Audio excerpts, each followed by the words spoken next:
Labarina Hausa Nobels. Assalamu alaikum uwa masu sauraro. Barkanmu da dawowa a kashi na gaba a cikin littafin Facaloli.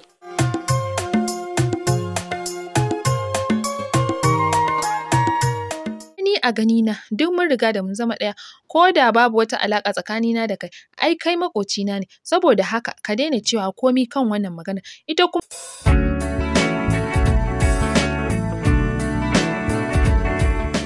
Bismillahirrahmanirrahim. Facaloli.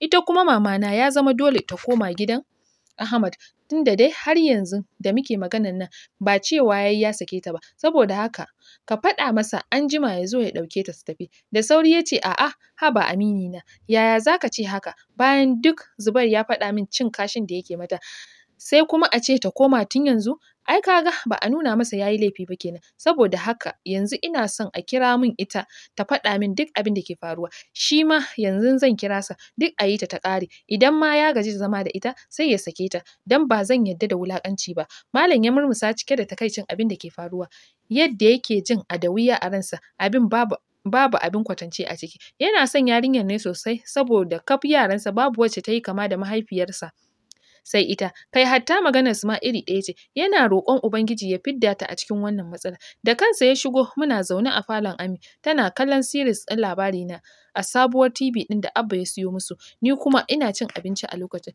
Yana shigowa na tashi da sauri ina gaida shi, ya amsa min cikin fara'a sannan ya ce, yauwa mamana, ni da babanki Alhaji Badamasi muna son ganinki a babban falo na. Sosai gabana yanke ya fara bugawa da ƙarfi har sai da na sanya hannuna daidai saitin zuciyata ina kiran sunan Allah. Hankulan iyayena ya dawo kaina. Ami ta girgiza kai cikin tausayawa ta ce, wai ni malam ana aure dole ne? Yaron nan ya saki yarinyar nan mana. Ko maƙiyina ba zan so ya auri miji irin Ahmad ba, amma tsakani da Allah an hana yarinyar nan sakat. Gaskiya ni dai ba za ta koma gidansa ba. Ya je can ya nemi wata. Yarinya ɗaya tilo an sanya min ita a gaba, kalli yadda ta zuƙe ta rame ta fita a hayyacinta, duk da tana cikin rayuwar ƙuruciyarta ne, shekara 17 fa, ko 20 ma bata kai ba, a ƙyale ta haka mana. Ba sai ya kashe min ita ya bugo ya ce a zo a ɗauke ta ba. Ta faɗi hakan tana furzar da huci. Tausayinta ya kama ni sosai, don tun da nake da ita ban taɓa jin ta yi sa'insa da mahaifina ba, sai yau da ta gaza ɓoye kunyarta a kaina, don ba ƙaramin kunyar 'yar fari take da ni ba.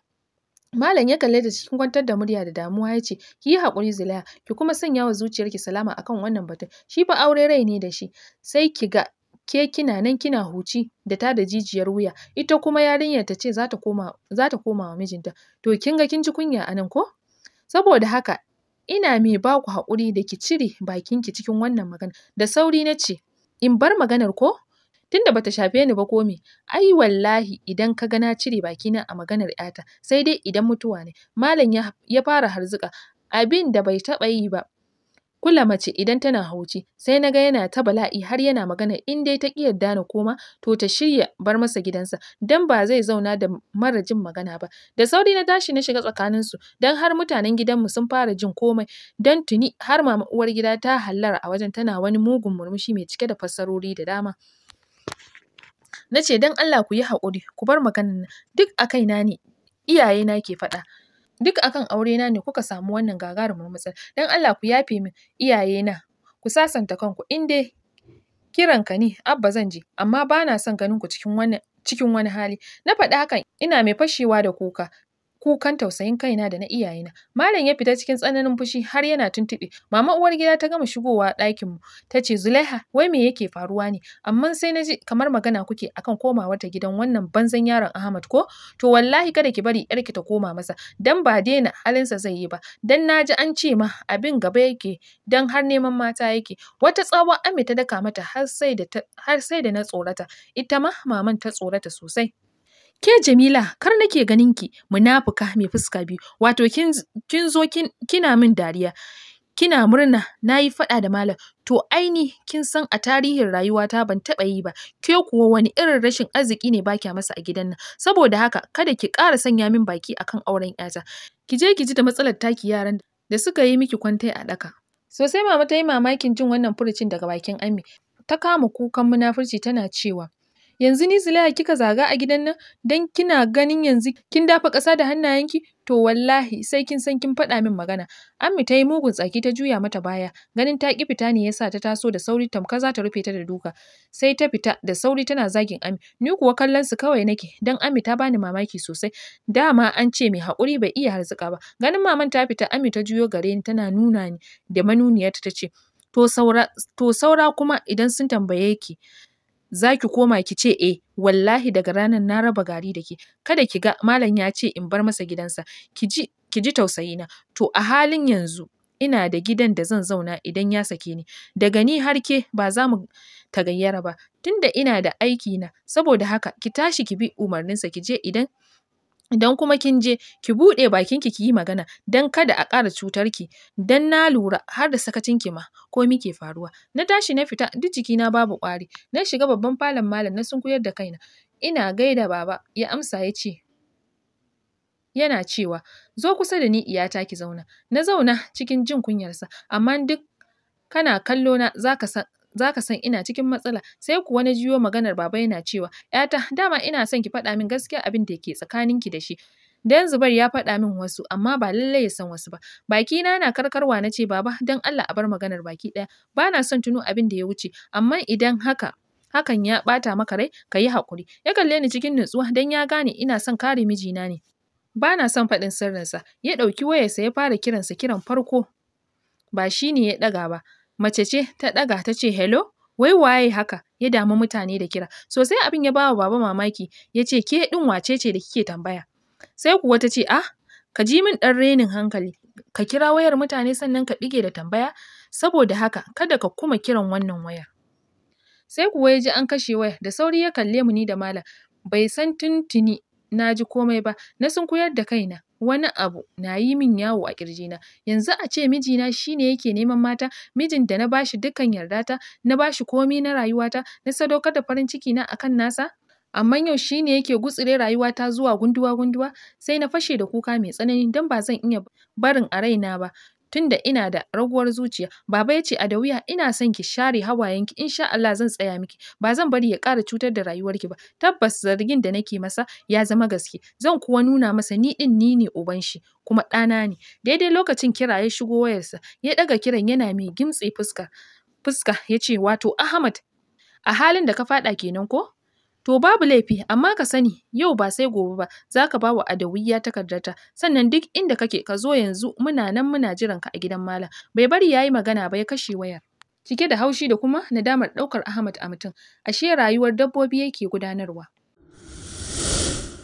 Haba Goggo, babu wani asirin da ake masa don kuwa da kansa ya shaida min komai saboda haka ni na yanke shawarar cire sa daga cikin ‘ya'yana don wallahi ganin sa cikin su zai sa na ji na ƙara tsanarsa. Ya faɗi hakan cikin ɓacin rai mara misaltuwa.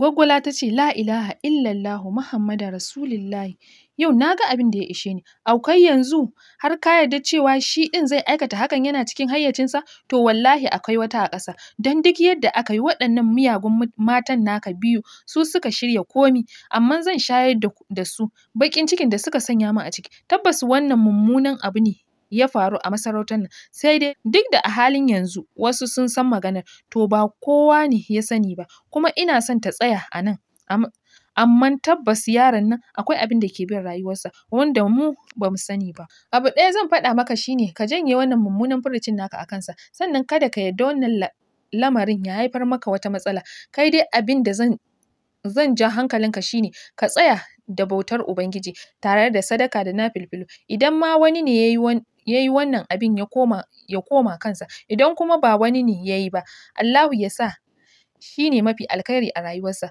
kada kuma ka fasa yi masa addu'a kada kuma ka manta shi kaɗai ne ɗanka namiji ko don haka za a iya shiga tsakaninku sannan nan da sati ɗaya ma za a ɗaura masa aure da Amira ‘yar wajen wanka don yarinyar da kukanta ta zo tana son shi idan ma rashin aure ke damunsa kaga sai a samu a yi masa yo dama kun kai yaro lafiyayye ƙasar Turawa ta yaya za a yi ba zai ji sha'awar zama kusa da mace ba. Ba na mantawa da muka taɓa zuwa duba sa wata yarinya har gida ta biyo sa amma abin da zai baka mamaki ko kallonta bai yi ba ƙarshe ma ya jawa masu gadin kunne daga baya ma ta daina zuwa. Saboda haka bikinsa da Amira nan da sati ku je ku fara shirye-shirye. Hankalinsa ya ɗan kwanta don dama shi a jikinsa yana jin anya kuwa babu lauje a cikin naɗi, amma shi sam baya son munanawa kowa zato, saboda haka yasa bai kawo komi ba. Don duk mumini na gari ba zai ɗaukar wa kansa gamman zunubin wani ba. Mai martaba ya ji daɗin shawarar da mahaifiyarsa ta bashi, ya tashi da ƙwarin gwiwarsa ya fito. Muƙarrabansa suka buɗe rigunansa, shi kuma yana tsakiya har ɓangarensa. Yana shigowa aka yi wa Fulani Mazugal iso zuwa wajen mai martaba. Baya buƙatar kowa a kusa da shi, ya fi buƙatar ɗansa Yarima, saboda ya samu ya yi shawara da shi don su san ta inda za su ɓullo wa lamarin. Babu yadda ya iya, dole ya ce wa ɗan akenta an yi mata iso kamar yadda ta so. Da takamarta ta shigo kamar yadda ta saba yi a koda yaushe. Wannan kuwa shine bambancinta da Fulani mahaifiyar Yarima. Ba ta da girman kai ko kaɗan, mace ce mai haba-haba da mutane. Ita kuwa uwar gida sarautar mata ko amsa gaisuwa ma ba ta yi, sai dai ta ɗaga hannu idan ta so haka. Tana shigowa ta same sa a bakin tafkeken gadonsa ya nutsa cikin tunani. Ta ƙaraso cikin takun isa sai da ta zo gab da shi sannan ta yi sallama. Ya ɗago yana kallonta don dama ya san ita ɗin ce mai yi masa isa da kuma nuna raininta a fili. Don sauran matansa ba haka suke masa ba, musamman ma Fulani. Mace ce mai mugun nutsuwa da kuma girmama na gaba da ita, musamman ma shi mijinta. Don ko sallama tai sai ta tabbatar da ya amsa, ba wai da ta shigo ta nemi waje ta zauna ba. Hakan kuma yana ƙara mata girma da martaba a wajensa. Sai ya zamto ita yake gani uwar gida a idonsa ba Fulani Mazugal ba. Ta ce, barka dai mai martaba, da fatan na same ka lafiya. Lafiya. Kawai haka ya ce mata ba tare da ya ƙara magana ba. Ya ja bakinsa ya yi shiru. Ganin inda ya karkata sai ranta ya ɗan ɓaci. Amma ganin ta zo neman ingiza mai kanto ruwa ne, sai ta ce, yallaɓai wata magana na je, amma ban yarda da ita ba ne, saboda na san ɗan mu'adali ne kuma kamili. Ta yaya za a yi a ce har haka ta kasance ba tare da mun sani ba?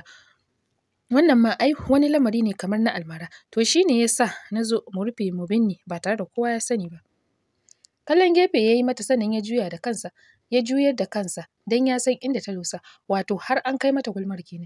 Ya daɗe yana zargin uwar gidansa da aikowa ana masa laɓe, sai kuma yanzu ne ta tona wa kanta asiri, don bai taɓa sa hakan a zuciyarsa ba har ya zarge ta. Sai gashi kuma ta kawo kanta da kanta. Ya ce, to ni mai babban ɗaki kin sanya mu a duhu, baki faɗi ainihin zahirin zancen da ke cikin zuciyarki ba. Da sauri ta ce, akan maganar cikin da Yarima ya yi wa wata yarinya ne. Shin ka san da zancen ko kuwa sai yanzu ne ka sani a bakina? Kallon tsaf ya yi mata sannan ya ce, na sani, menene kuma?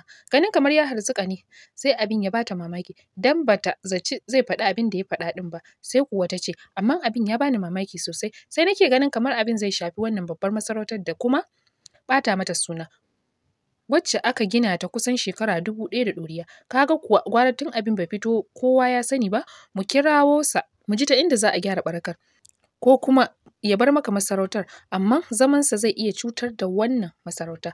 Wata gigitacciyar tsawa ya buga mata sannan ya ce, ki yi min shiru, dama kina cikin masu baƙin ciki da zamansa a masarautar ne? Ki a ganin ki ni zan iya korar Yarima daga wannan babbar masarautar? To in kore shi in zauna da wa? In zauna da ke da ‘ya'yanki waɗanda ba su san mutuncin kansu ba, ballantana mutunci na? To bari ki ji, idan har na ji bayan ke wani ya ji wannan magana, wallahi sai ranki ya yi masifar ɓaci, dai sai kin gwammace ba ki zo duniya ba ma. Sannan ina son ki bar min ɗaki na nan da minti guda.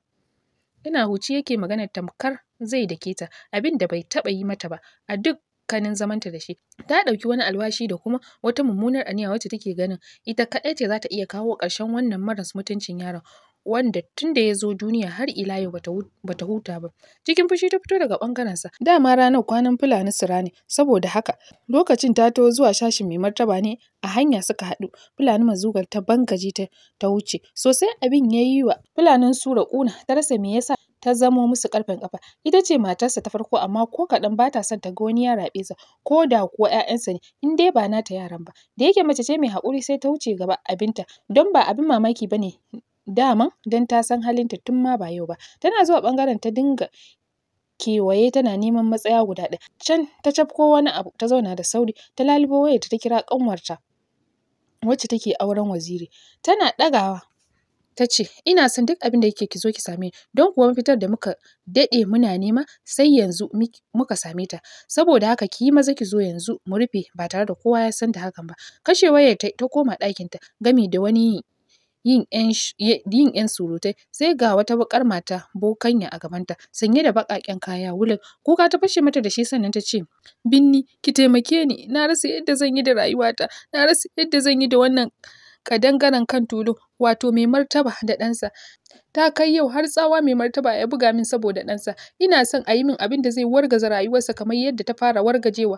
Ina son shaye-shayen da aka sanya masa ya ƙaru a nada, sannan ya afka neman mata kamar dai yadda aka fara kwaɗaita masa abin a baya. Yanzu kuma zai faɗa wannan halin baki ɗaya, sannan a sanya mugun saɓani tsakaninsa da mahaifinsa ta yadda za su tsani juna, su dinga kallon juna a matsayin abin ƙi ba abin so ba kamar yanzu. Binni ta ƙirƙire da dariya sannan ta ce, haba ke kuwa, sai yanzu ne kika tuno da ni? Lokacin da kika haɗa kai da jakadiyarki kuka dinga makirci duk kin manta? Ki a ganin ki makirci zai yi wa waɗannan mutanen ne? To bari ki ji, idan za ki tashi tsaye ki tashi tsaye, don kuwa ina hango miki mummunar ƙurar da za ta baɗe idaniyarki da na 'ya'yanki. Ke ba ma ke kaɗai ba, kaf danginki sun shiga uku, kuma ina yi miki albishir cewa wannan ƙurar ta taho dab da ke, har tana shirin tono miki duk sihirin da kika binne a rayuwarki. Wani irin ihu ta sanya, idanu Facaloli. Ƙayataccen littafin Hausa. Masu iya magana suka ce, komi nisan dare gari zai waye.